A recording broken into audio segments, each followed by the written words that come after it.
What's up guys, welcome back to the channel. It's the time we've all been waiting for. I know for one, I've been super eager to hop back on the Triumph Street Triple 765. A lot of big progress has happened since the last video on this bike. For those who are just joining us, I'm going to get you caught up on everything that's happened on this bike so far to this very moment. So when I picked up the Street Triple 765 from auction, it did not come with a key. There was a whole lot of damage on this bike. We brought it home, went ahead and gave it a proper wash, started to fix a couple things on the bike. We installed a couple more parts like this beautiful Pro Grip, installed the Evotech frame sliders on both sides, installed this nice turn signal. As you can see it over here, pretty good. We installed this nice exhaust over here, installed the GB Racing engine covers on both sides. I also installed some nice shoddy brake lever and clutch lever. But that video kind of ended on a sad note because I was not able to get this bike started at the time, considering how much work I put into it. A big thank you to the few guys that reached out to me, giving me tips and tricks on how to bypass the immobilizer. Obviously that did not work, but I have a gentleman coming out today that I reached out to after doing a whole bunch of research. He says he's gonna give it a shot. He says he's never done it before, so fingers crossed we're able to get this bike programmed at home. He doesn't want to be on camera, so there's gonna be no filming about that, but I'll try to give you guys a glimpse here and there. Wish me luck, guys. So as you can see, the bike has been tucked in the corner for a while, and the gentleman just left, and I gotta tell you, as soon as you turn the ignition on, you hear that? That is progress right there. That never happened before. And now when we go to the dash, there is no immobilizer fault. This is super good news, guys. The bike now cranks over. It almost starts. Obviously, we need to take care of the damage on the stator cover or the stator housing over there before we can actually do an oil change, throw in some brand new oil, and actually attempt to start this bike. So now real quickly, I'm going to pop those covers off, try to go get it repaired until the new one comes in, whenever that comes in, and then see if we can actually ride this bike. Very quickly, I'm going to install a battery charging cable.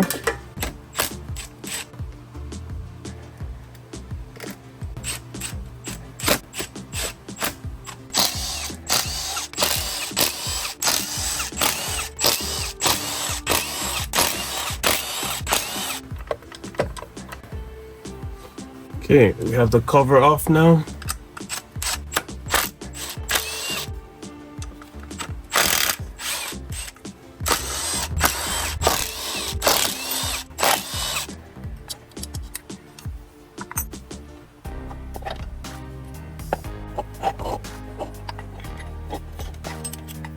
As you can see, that cover is now out. Everything is exposed over here.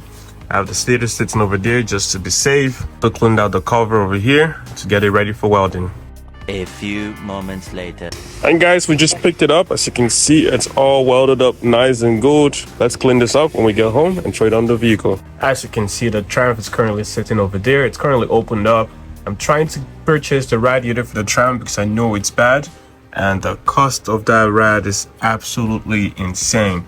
So we're gonna need to come up with something else. First, I'm going to attempt to fix the rad. If I'm not able to do so, then I'm going to look for other aftermarket options because I'm not paying $1,100 plus taxes for a rad. And I also have the right fairing piece for the radiator on order, and the price for that is very painful, but there's ETA on when I'm going to get that. So right now I'm looking for other options to get this bike going.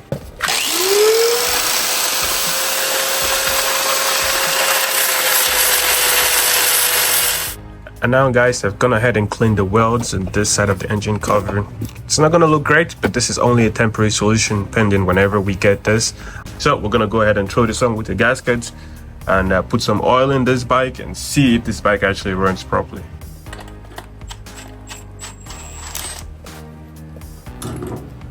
This is completely destroyed.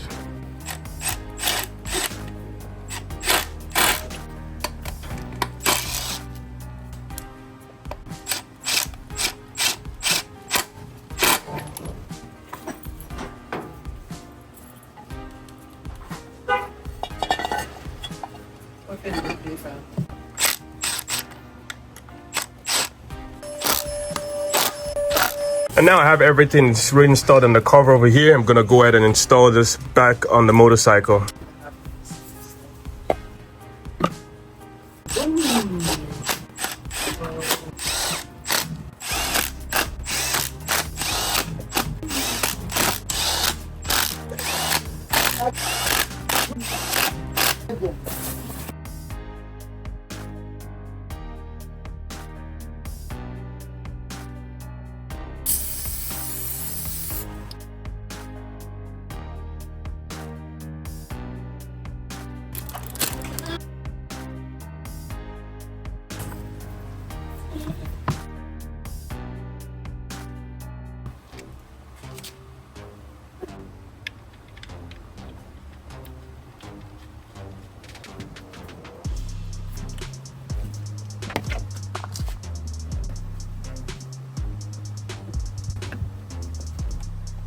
All right, guys, as you can see, I've done a lot of work on the 765, and now is the moment of truth. Has all this work been a waste of time, or is this bike going to start up and sound really good? So now I'm going to attempt to start this bike for the very, very first time. Fingers crossed everything's okay. All right, let's see.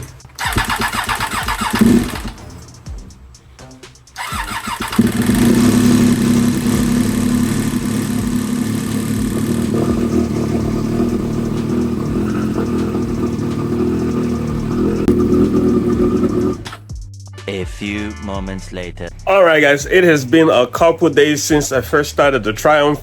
Obviously, as you could tell in the video, it did not sound good whatsoever. But this bike was really, really low on oil, as you could obviously tell from the oil change we did. We put some new oil in it, topped it up to specification, and now the bike sounds phenomenal. I'm gonna go ahead and start it up for you, and you're gonna see exactly what it sounds like.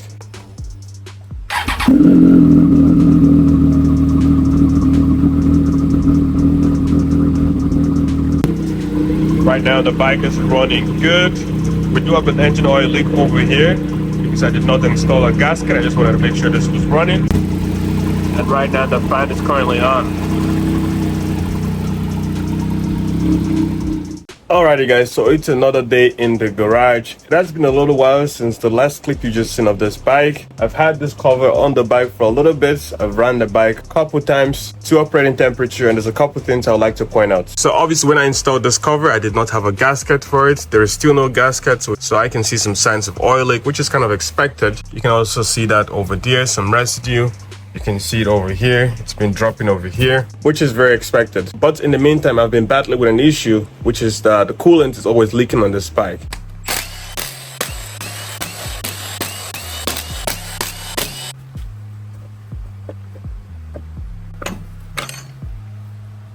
Now guys, as you can see, I have the cover off one more time. I've gone ahead and traced this out for a gasket. I've cut it out, as you can also see. So over here is my cutting station. I'm gonna go ahead and place this here and cut it. This is a gasket sheet I purchased to get this done because Triumph is taking their time to get me a new gasket. So I'm gonna go ahead and make myself one from this gasket sheet I purchased. Let's get right to it.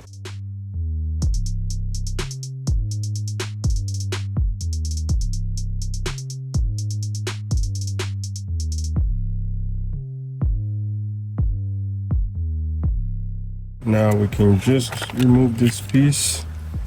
And there we go, we have the complete outline now. Now as you can see, I've completed the cut over here. We can go ahead and remove our new gasket, which is this one.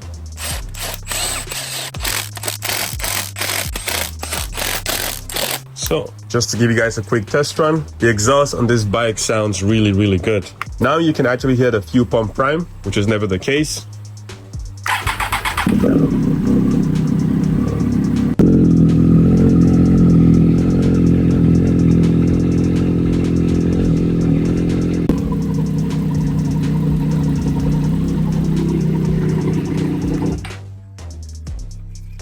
But this is the issue that I'm also currently experiencing. Doesn't matter how much coolant I put in this bike, for some reason it always pressurizes the coolant reservoir and it leaks out of here. You can hear that it's still being pressurized. Now, this is usually an indication of a failed head gasket. I'm not convinced just yet that the head gasket has gone on this bike because there's nothing that will point towards that except this. But there could also be something else wrong. Now, if you remember, this bike was actually dumped on the right side, and as you can see, it sustained some damage to the radiator over here. I did attempt to repair it as good as possible, but I believe that this might be the cause of the issue. Basically, the way the coolant system works is that when this radiator is filled with coolant and the reservoir is also filled to the specified level, when this pressurizes, there's a valve in here that allows this to open and allow coolant to flow back and forth. Now, since there is damage to this specific area, I believe that there's something preventing that from happening. So the best course of action is to replace the radiator on this motorcycle.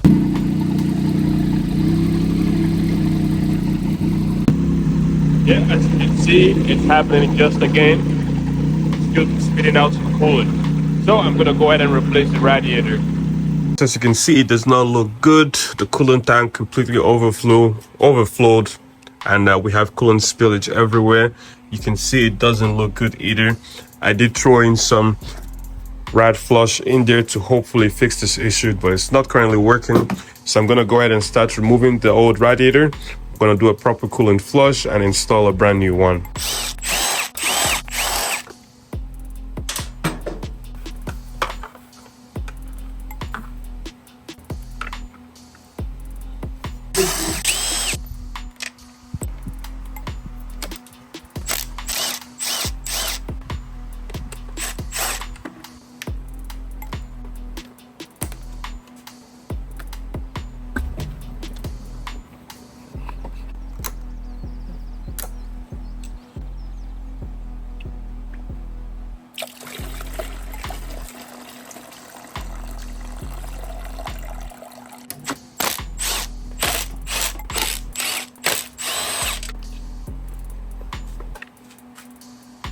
A few moments later. And now guys, as you can see, the bike is now back in the garage. I put the bike on the lift with the bike end that way.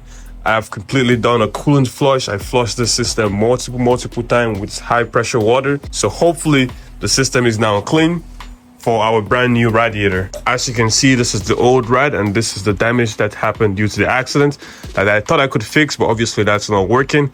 I really hope this is the reason why the coolant reservoir tanks keep pressurizing itself. Now in this box over here, I have the brand new rad.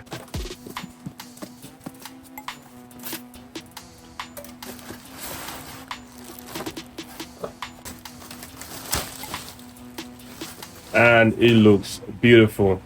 This is a full aluminum rad. It's supposed to cool even better than the stock one. I'm super excited to throw this on and hopefully see an improvement because this costs quite a fortune.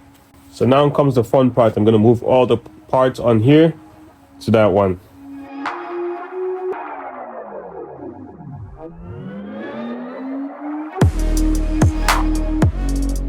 So now as you can see, I'm trying to fit on the original fan to the brand new rad and I've run into the first issue. As you can see, I've loosely threaded the bolt on this side, on both ends. This one lines up, but if we go over here, as you can see, it doesn't line up. We're quite far away from it. So what I'm gonna do is I'm gonna hit this with a drill. I'm gonna try to extend all four corners to be able to move this a little bit that way so I can secure this in place. All right, guys, what I've basically done is I've gone with the drill over there and made the holes bigger. So this is what the holes originally looked like over here. And as you can see, it stretches out a little bit, same as this side and same as this one over here. So now I'm not concerned because I know this is gonna still secure very well. As you can see, this is how big the washer is that goes on all the hardware. So here is one. You can see it has a pretty decent sized washer. So I know for sure it's still gonna be quite secured on the rad. And now I have the rad fan completely fitted to the rad. I'm gonna go ahead and install it on the bike. So now that I have the rad fan fully secured, I'm gonna go ahead and install the brand new radiator guard that I picked up for this bike a while ago. Obviously with this brand new rad, I'm gonna obviously protect it with this beauty over here. So now I'm gonna secure it to the radiator. Now I'm gonna install the rad.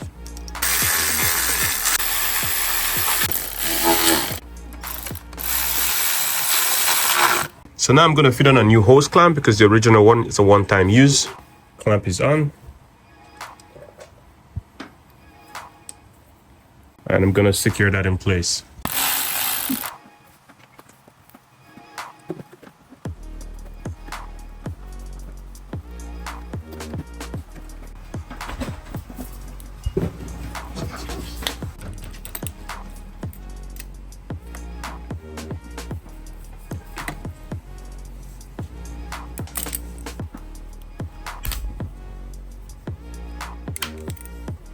So now as you can see, the rad is fully secured completely on the motorcycle. Before I get too carried away putting more parts on here, I'm gonna go ahead and throw in some coolant and make sure that we're not gonna experience the same problem I've been having. So now I'm gonna start filling some coolant in the brand new rad.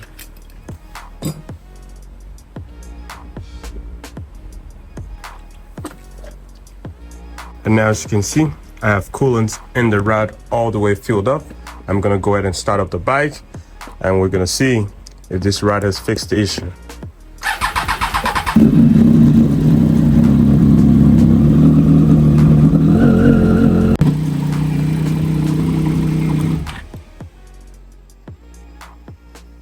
Wow. Guys, I am glad to say we have completely fixed that issue. I've had this bike run for over 20 minutes for the first time ever, and we don't have any coolant spitting out or boiling over here. As you can see, I just shut it off. There is absolutely no coolant, nothing coming out of the bike. So I'm super happy about that. That is very exciting for me because I've been trying to figure this out for a minute. I was not super convinced that it was the radiator that would be causing that, because as you obviously seen, when the bike ran up to operating temperature, it wasn't leaking from the area where I did the repair, which I was very confident in to begin with.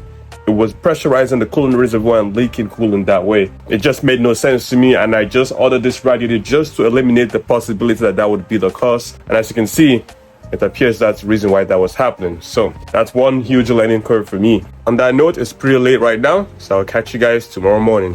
What's up, guys? It's another day in the garage. I'm hopping back on the Triumph 765, and I have really good news. So like I said yesterday, we ran this bike to temperature for over half an hour. The coolant fan came on about 4 times and went back off, and we have no coolant spitting out. I am super excited. As you can see, I have a lot of parts that I've been sitting on for the Triumph 765. So now I'm gonna go ahead and start throwing all these parts on the bike. Now I'm gonna install this rad grill over here. First connecting the turn signal. So now I'm gonna go ahead and install the brand new radiator grill, and then I'm gonna install the side guard over here. And as you can see, everything is put together on the left side of the motorcycle, and it's looking really good. So now I would be doing the same thing on the right side of the motorcycle, but if you do recall, this is the side that got damaged from the accident, and I'm still missing a couple pieces. So I currently don't have any of these pieces that go on the other side, and it has taken me a while to find one. But when I did find one, it was not in the right color. And as you can see, it's a white one. Here, that's better. So I was not able to find one in the same gray as this one, but I found a white one, and I was just gonna get this painted to match this color. But then another one popped up on eBay. So I'm gonna put this away. We're gonna go up and order that one. Whenever it comes in, I'm gonna throw it on the bike. In the meantime, I do have another part to throw on the bike, and that's the front fender. And it's right here. And as you can see, it looks good. It's also in a satin black. I think it's going to go really well with this bike. So I believe I've said this before, guys, but if you're ever working on a project, it doesn't matter what it is. You never ever want to get rid of any parts, even the salvage junk parts, until you're 100% done with it, because there's always going to be little bits and pieces that you're going to end up needing. So I've dug through my pile of junk of salvage parts that came with the Triumph, and I found some parts I need. For example, this brackets is what I need to secure the right side fairing that goes right over here. It is slightly tweaked, but I can definitely save this and make it work. I also have all the bolts and hardwares I collected, and some other little pieces that I might not end up needing, but it's always good to have it just in case. All right, guys, and that's all the time I have for this video. As you can see, we've made really big progress. The bike now starts. It runs very good. We fixed the coolant issue. I'm super happy about that. In the next video, I'm hoping to have more parts thrown on this bike. Hopefully it's going to be the last video. Completely tidy things up on this bike, get it road legal, and we're going to be pretty much done on this build. On that note, I want to thank you guys for watching. Be sure to drop your comments down below. Let me know what you think about the entire process to this very point. Be sure to drop a like, subscribe, all that fun stuff. And I will see you guys on the next one. Peace out.